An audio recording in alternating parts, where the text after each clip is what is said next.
আমি কাল সারাদিন ধরে মদিনার গলিতে গলিতে ঘুরেছি, হুজুর আমার ঢালটা কেউ কিনলো না, হুজুর আমার ঢালটা আমি বিক্রয় করতে পারলাম না।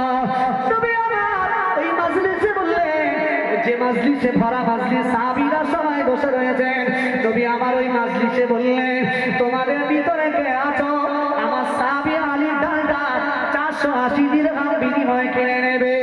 ওই সময় নবী জামাতা হযরত ওসমান রাদিয়াল্লাহু তাআলা আনহু বলেছিলেন, ইয়া রাসূলুল্লাহ, ইয়া হাবিবাল্লাহ, হুজুর আমি ওসমান, আমি আপনার জামাই, আপনার সাহাবী আলী ওই ঢালটা 480 দিরহাম বিনিময়ে কিনে নেব। ধরে বলে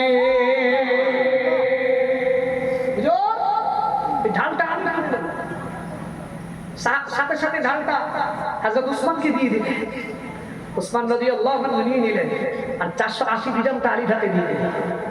আর নেওয়ার পরে ওই মাজলিসেই আবার হযরত ওসমান হাসি মুখে আবার সেই ঢালটা নবীর সামনে আলীর হাতে ফেরত দিয়ে দিলেন। জোরে বলেন, আর জোরে বলেন সুবহানাল্লাহ।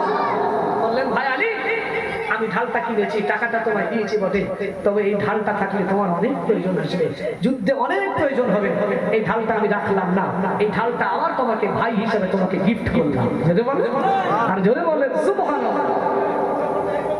ভাইরা, মদিনার বাজার থেকে কেনাকাটা করা হয়েছে কি জানেন? কিছু খোরমা, খেজুর আর 400 দিরহাম দিয়ে রাসূল বললেন, তুমি 400 দিরহাম মোহরানা আদায় করবে। কত দিরহাম?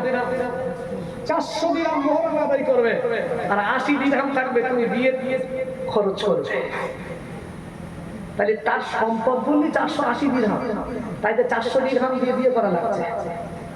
আর আমাদের ঘরে দেখা যায় 2 লাখ 4 লাখ টাকার খানা হচ্ছে, ওই সুন্দর বিশাল প্যান্ডেল।